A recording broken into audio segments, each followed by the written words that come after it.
Halacha as well. Hasimcha sheyismach ha'odam asiyis ha'mitzvah. The simcha is that a person should be happy when he does a mitzvah. Go down to the Peirush HaMeir and the love of Hashem. Shetzivo behen avoida gedolah, that he commanded it, and that is the simplest part of the service, and it's a very great act. And everyone who holds himself back from this happiness, the Rambam says he should be punished. Since the punishment will come because you do not serve Hashem with happiness and out of tuv levav, out of good hardiness. Rae Gann Mishnah cites in Shabbos 13, it says on the Posuk in Gehelos, and I praise the happiness, that's talking about the simcha, the happiness of doing a mitzvah. The main idea is that one should not do a mitzvah because it's an obligation, I have to do it, I have no choice. He has to do it out of happiness. He should do what's good because it is good. He should choose the true way because it's true.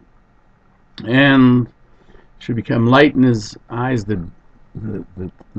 work that he does, and he should know that's why he's created, to serve his creator, to do the mitzvahs. He does what HaKadosh Baruch Hu, what he was created for, he'll be happy. Because other things have to do with things that are not that important, have to do with this world.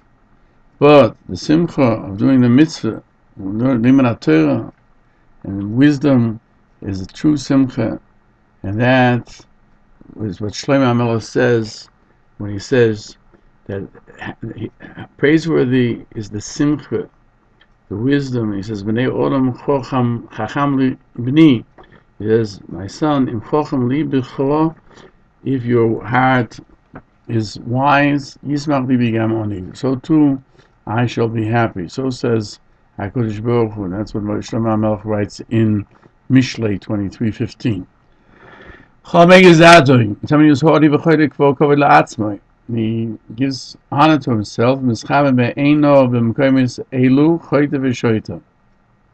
he honors himself in his eyes in these places. Is a sinner and not a the opposite of a mentally competent person. That's what Shlomo HaMelech warned Omar, and he said, do not become haughty in front of the king, meaning in front of the King of Kings, who is Hashem. Anybody who humbles themselves, and he dances in a way which is not honorable, he is the true person who's acting out of love for Hashem, nullifying himself. And so we find so Dover Yisrael said when he danced in front of the Urim, when it was brought to Yerushalayim, said to Michal, who said to him,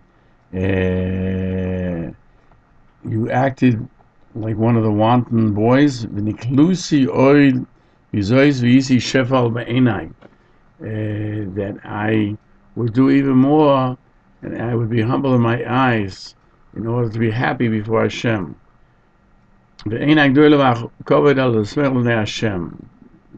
greatness and the honor is to be happy before Hashem. As it says in Shmuel, the King David was jumping and